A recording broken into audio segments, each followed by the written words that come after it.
দল মুন্সিগঞ্জের 3টি আসনে বিএনপির প্রচুর ভোটার রয়েছে।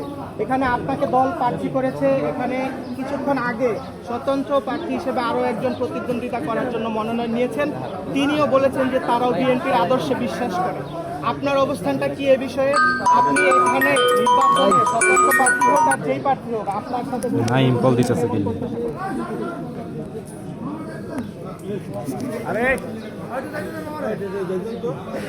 বিসমিল্লাহির রহমানির রহিম। শহীদ প্রেসিডেন্ট জিয়াউর রহমানের আদর্শে গড়া জাতীয়তাবাদী দল এবং তারই প্রতীক ধানের শীষ। এই ধানের শীষ আমরা যতটুকুই আমি সাংগঠনিকভাবে আমি জানি, সারা বাংলাদেশে আমাদের যতগুলো সিটে ধানের শীষের প্রতীক একজনকেই দেয়, এবং সেটা মুন্সিগঞ্জ 3 আসনে আপনারা জানেন। ইতিমধ্যে আমাদেরকে এই আসনটাতে আমি কামরুজ্জামান রতন ইনশাল্লাহ আপনাদের দোয়ায় আমাকে মনোনীত করে ধানের শীষের প্রতীক আমাকে বরাদ্দ দিয়েছে, এবং সেই প্রতীকের বরাদ্দ সূত্রে আমি আজকে ডিসি মহোদয়ের কাছ থেকে আমি আমার মনোনয়নপত্র আমি উত্তোলন করি।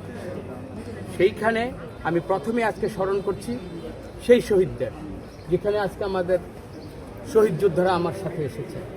বিশেষ করে গতকাল আমরা একটা জানাজা পড়েছি ওসমান হাদির, এই শহীদের আত্মার মাগফিরাত কামনা করছি।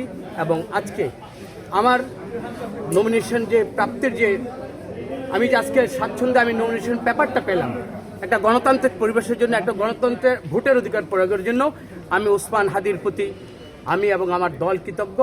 সর্বোপরি শহীদ প্রেসিডেন্ট জিয়াউর রহমান আদর্শ করে যে জাতীয়তাবাদী দলের যে প্রতীক, এই প্রতীককে আমি মুন্সিগঞ্জের 3 আসনের প্রতিটি মানুষের কাছে দৌড়গোড়ায় যাব। সেখানে আপনারা বলেছেন স্বতন্ত্র, যে কেউই তার মত প্রকাশের জন্য, জনমত যাচাইয়ের জন্য যে কেউই জনগণের দৌড়গোড়ায় যেতে পারে। এইখানে আমি বা আমার এখানে কোনো বাধা দেওয়ার বা আমার তরফ থেকে তাকে আমি আমন্ত্রণ জানাবো। কেমন? সেটা হলো স্বতন্ত্র প্রার্থীও যদি বাংলাদেশের এই মুন্সিগঞ্জের 3 আসনের 5,900-200 সামথিং যারা ভোটার আছে, তাদের মতামতের কাছে যদি গ্রহণযোগ্য ব্যক্তি হয় এবং তার মতামত স্বতন্ত্রতা কিছু মতাদর্শ থাকবে, তার ব্যক্তি ইমেজ থাকবে, এগুলো নিয়ে যদি ধানের শীষের প্রতীককে বা দাঁড়িপাল্লাকে যদি পরাজিত করে সে যদি জয়যুক্ত হয়, আমি আমার তরফ থেকে আপনাদের মাধ্যমে বলতে চাই আমি তাকে সাধুবাদ জানাবো। কিন্তু জাতীয়তাবাদী দলের পরিচয় বহন করে কেউই স্বতন্ত্র প্রার্থী হবে, এই ধরনের সাংগঠনিক কোনো বিধিবিধান আমার জানা নেই। সেটা দল সঠিক সময়ে সঠিক ইনশাল্লাহ আপনারা জানতে পারবেন, অবশ্যই সিদ্ধান্ত নেবে। ভোটের ব্যবধান কেমন হতে পারে যে কোনো প্রার্থীর সাথে এই আসনে আপনার?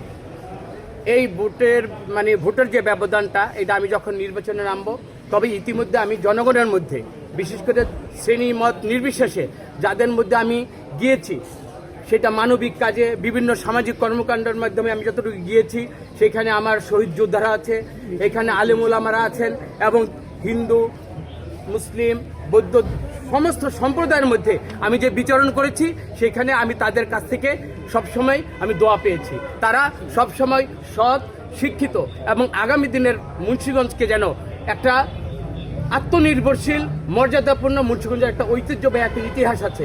তারা চায় এই ধরনের একটা শান্তিপ্রিয় মুন্সিগঞ্জ, এবং ওই মুন্সিগঞ্জকে প্রতিষ্ঠার জন্য আমার কাছে তারা যে প্রত্যাশা করছে, আমি ভোটারদের আপনাদের মাধ্যমে বলতে চাই আপনারা বিশ্বাস রাখুন।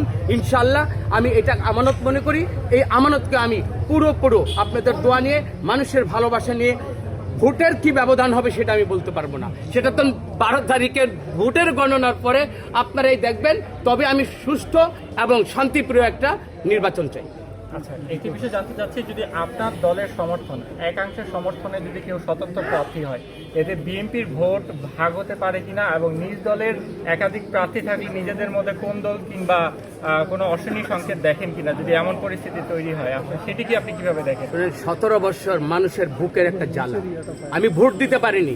আর এই ধানের শীষের প্রতীক এই অঞ্চলে শহীদ প্রেসিডেন্ট জিয়াউর রহমান বলেছেন, এই মুন্সিগঞ্জ আমার মুন্সিগঞ্জ। বেগম খালেদা জিয়ার আজকে অসুস্থতা, তারেক রহমানের দীর্ঘদিনের এই কষ্ট, এরপরে ধানের শীষের প্রতীকের প্রতি যারা দল করবে তাদের মায়া থাকবে না, এটা আমি বিশ্বাসই করি না। এবং আমি এটুকুই বলতে চাই, আমি শান্তিপ্রিয় মানুষ।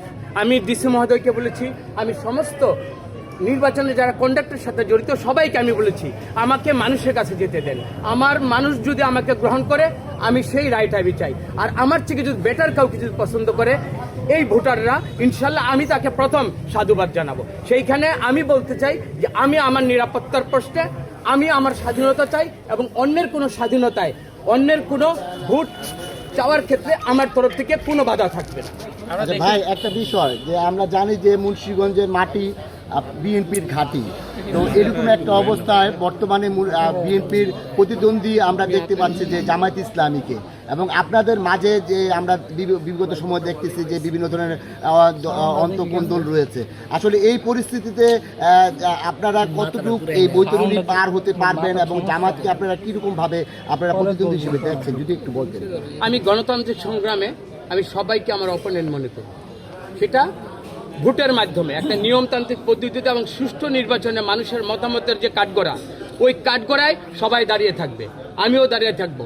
আমি মনে করি ওই বিবেক প্রসূত যে রায় হবে ওই রায়ের প্রতি আমি এবং অপরাপর জামাত ইসলাম বা স্বতন্ত্র যেই হোক ওই মতামতের প্রতি সবাইকে শ্রদ্ধাশীল হতে হবে, এবং এইখানে কেউ কারোর প্রতিদ্বন্দ্বিতা আদর্শিক হবে, ব্যক্তিগত ইমেজের মাধ্যমে হবে, এবং আগামী দিনে রাষ্ট্র গঠনে আমার প্রতিশ্রুতির মাধ্যমে মানুষ তার যে এখানে একটা জিম্মাদারি, তার নেতা কে হবে, তার এই অঞ্চলের উন্নয়নের জন্য তার ইমাম কে হবে, আমি মনে করি তাদেরকে স্বাধীনতা দেওয়া উচিত। সেখানে যে কেউ হবে, আমি যেরকম প্রার্থী আমার থেকে যদি বেটার কেউ হয় আমার কোনো এখনো আফসোসও থাকবে না, আমার সর্বতভাবে তাকে ওয়েলকাম জানাবার মতো মানসিকতা আমি সেটা ধারণ করি। ধন্যবাদ। ধন্যবাদ ভাই।